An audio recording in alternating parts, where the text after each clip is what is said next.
Hi, classmates. My name is Christine, and this is my presentation on an active learning strategy. And I chose the flipped classroom. I've heard of it before, and I thought it'd be interesting to review it in depth. So, this is flipped classroom and active learning strategy. So, the flipped classroom strategy was founded by Aaron Sams and Jonathan Berkman in 2007.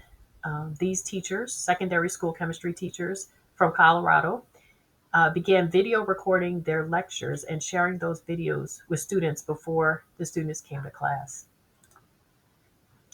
This strategy is based on active learning, and in the flipped classroom strategy, the roles of home and school are reversed. Some would say the order of learning is reversed. The material is introduced to the students via a video recorded lecture or other technology, and which they engage with and watch and learn from before practicing the new ideas in the classroom during learning activities that are planned and structured the following day. And these activities are monitored by their instructor. The idea is that whatever gaps they experience in encountering the material um, are remediated immediately. They receive guidance and through hands on application. And so, in this way, the idea is that there's a more efficient and effective use of time, both at home and at school. Um, so, it's important to note that the flipped classroom is not just about watching videos, but most important are the activities planned by the instructor that follow the initial introduction to the material. Okay. And I'm hesitant to use the word independent study because the model is not it's not like let the students loose and just study and learn it on their own. It's still a very intentional and guided process. But as you'll see in some of the literature that we review in this presentation, implementation is everything with the flipped classroom because some would argue that it's nothing new, it's student centered learning. It's doing it in just a different approach or different way. So that question is still being debated whether it actually is a model of instruction that differs from what's been used in the past. But in the literature that I read on it, I would conclude that the model uses or is based on a constructivist theory of learning um, because the students are making their own meaning by encountering the material through active participation. And it does have a mix. It also uses traditional direct instruction, okay? Um, just to emphasize that flipping the order of activities allows for practice with correction and allows room for meaning making to take place and students to make their own conclusions and generalizations. Okay, so I thought it'd be helpful to kind of take a Q&A approach, what the flipped classroom is not, okay? So, you know, some of the articles I read hinted at the reason why the founders of flipped classroom you started using this method is that maybe students missed the class and then they were totally behind and couldn't participate in class because they missed a lecture, um, or they wanted to free up time to actually do the subject in class, and so they didn't want to. It's the whole idea of decontextualizing information, um, and they wanted to eliminate that. So, flipped classroom is not a free pass to miss class, right? Like I'll just watch it at home. Um, the material introduced in the lectures via video or other web-based tools is important.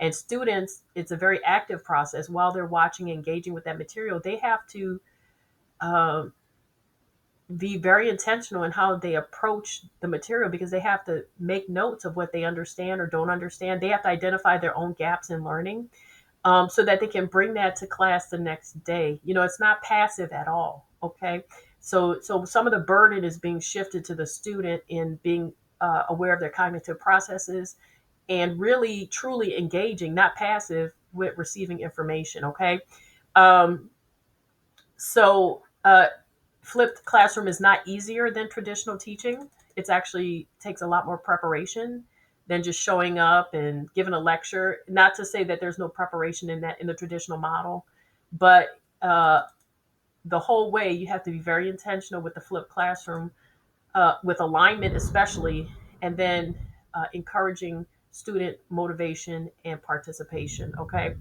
Um, Across the board, in what I've read, flipped classroom requires a lot more preparation than the traditional teaching methods. It requires students to be curious and internally motivated, and diligent planning on the part of the instructor to make sure activities and assessments align to desired outcomes. Flipped classroom is not self study. Self study differs from lectures. While lectures in the flipped classroom are released to students to study independently, these should reflect the expertise and scaffolding of an instructor. So there should be an element of guidance in the lecture material that's given to students, and then you have the issue um, of obeying the cognitive principle of multimedia learning. Um, you can't just give them anything. It can't be too long.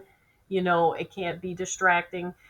You don't want to just give them random videos of some person they don't know necessarily. These are some of the issues students have had with flipped learning, right? The videos have to be sharp. They have to be to the point. They have to help with learning, not hinder learning, okay? And if you use other web tools or other technology, which technology does have to be a part of flipped learning, um, you have to choose those intentionally and make sure that they're working for you. Okay. So instructors must still take into account how new information is learned, so those cognitive processes, right, in order for the model to be effective. Flipped classroom is not a free for all. Activities and assessments must be intentionally aligned. It's not like just get a bunch of engaging material, have them do it in class, and I don't know if it's aligned to the desired outcomes. And it's not just watching videos, which we've discussed before. So there have been mixed results with flipped classroom. As I mentioned before, is this really something new, or is it something new just done a little bit differently? Okay. Some would argue that the flipped classroom has mixed results because it's not new. Okay. Implementation is key. And I'm repeating myself there. So there are many examples of flipped classroom activities, and these usually require planning on a unit level.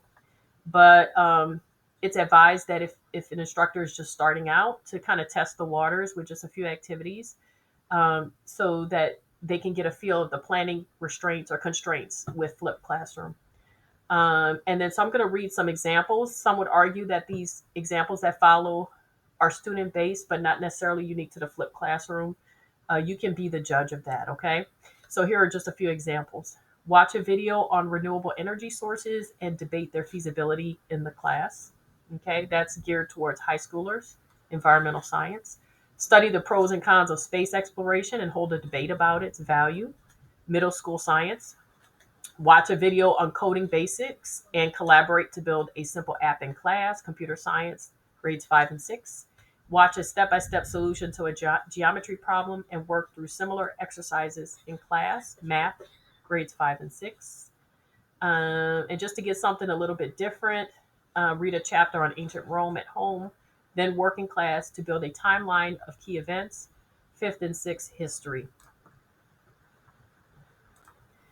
Okay, so as I mentioned, it is very difficult to find, I guess, with the time that I spent on this, to find really good examples of flipped classroom, because there is some controversy about its meaning and its application. Because you can imagine, since there's a technology component involved, how the term flipped classroom could be taken over by companies, that are maybe, selling one thing or other technology tools, when what we're interested in is methodology and theory. So I did find an interesting article by authors Lowe and Hugh. They did a review in the literature of the application of flipped classroom in the K-12 setting. And this article was released in 2017, which analyzed, in three areas, how well flipped classroom worked. Um, so I'll just read from my notes here. So they reviewed literature on flipped learning in 15 cases in K-12 in the K-12 education system to determine, quote, the effects of flipped courses on achievement, student attitude toward flipped classroom approach, and the challenges associated with its implementation, end quote. They found if properly implemented, flipped learning could benefit students, but that students' reactions were mixed. Okay, so there was some resistance there, okay, or some dissatisfaction. From what I've read, and my conclusion is that the flipped classroom methodology may have a neutral effect on outcomes. Okay, so it is possible to implement it, and it doesn't. I don't want to say it doesn't make a difference, but it's not more effective than traditional teaching methods. So that's possible. Um, and a negative effect on students' perceptions. Okay, so it has to be implemented very carefully. The authors of a critical review suggest 10 guidelines for implementation of flipped classroom strategy in order to make it effective and improve students' experience. Okay, so it's very important how it's done. These mostly have to do with preparing teachers and students, being transparent about the change in instructional strategy, creating effective resources. That's really important, that the videos or whatever the technology used, that's very well crafted. Okay, supporting students with limited technology access. So that's a barrier if students do not have access to technology. Okay. Um, Students must understand the purpose of the new teaching method and have adequate support for elements of the strategy they complete on their own. For example, where are they going to put their questions when they're studying the material? Okay. How are they going to, you got to keep their attention with the videos or whatever tools you use, right? The flipped classroom changes the expectation order of instruction. Okay. So the teacher is not introducing the material in a group setting, right? That's happening at home instead of the homework usually follows the introduction, right? Um, Students may resent the investment of time required in this model, the inability for them to have the instructor there immediately to ask questions of, and the lengthy, uninteresting videos that may feature someone they're unfamiliar with or don't know or not interested in, right? Who is not their teacher. Um, so the multimedia principle of learning must be used in the creation of videos. Okay. Flipped learning should feature a lecture and not just read this chapter, right? It's not just self study. So the guidelines for effective implementation include transparency about intentions of the new method, teaching students how to learn using this method, crafting effective videos, limiting out of class workload, so not putting too much work on students, providing a communication platform outside of class, training teachers on the methodology, developing resources progressively, supporting students with limited access to technology, and using the LMS and gamification to motivate students. So motivation is can be a huge barrier, especially if students don't understand this strategy, right? They have to have some kind of buy-in and some kind of internal motivation or curiosity about the subject to be able to move forward with this. Okay. It's important that teachers get institutional support for flipped classroom because it represents a huge effort and investment of time and planning. In conclusion, the flipped classroom strategy may be helpful, but it requires a lot of work. So it's a lot of work. Of course, I would pick the strategy that's a lot of work. That tends to be my MO. Okay. Um, my opinion, it's worth a try. You can only grow stronger as a teacher the more adept you are, the more you're able to, I guess, put students at the center and put engagement at the center. And I think the flipped classroom really helps you get stronger with alignment and intentionality in your planning and your assessment. And so for that reason, it can only make you a better teacher. And also, you're not just working through content. We have to move away from I just have to get through this lecture or I have to get through these 3 points. You're trying to locate and find out where are students actually struggling. You know, can they do these performance tasks like we learned in Mateague and Wiggins? Can they actually do the subject? And I think flipped classroom as it's originally intended addresses those issues. And so because it takes a lot of skill, I think that's probably why it's getting mixed uh, results, because people might say they're doing a flipped classroom, but they're really not. So I do think it probably takes a lot more training and practice to be able to do flipped classroom, especially since it's more unit focused if you're doing it properly. And so it requires a huge overhaul in activities and assessments that might have already been established. It's not just like putting a little salt on your food. You're going to the store or you're slaughtering the pig, you're getting a whole new meal, and you're having to do all the parts from scratch to get it to work. So that's my opinion on what I have much more to learn. I probably should read the original book, to understand it as it's really intended. And these are my references. Thanks for listening.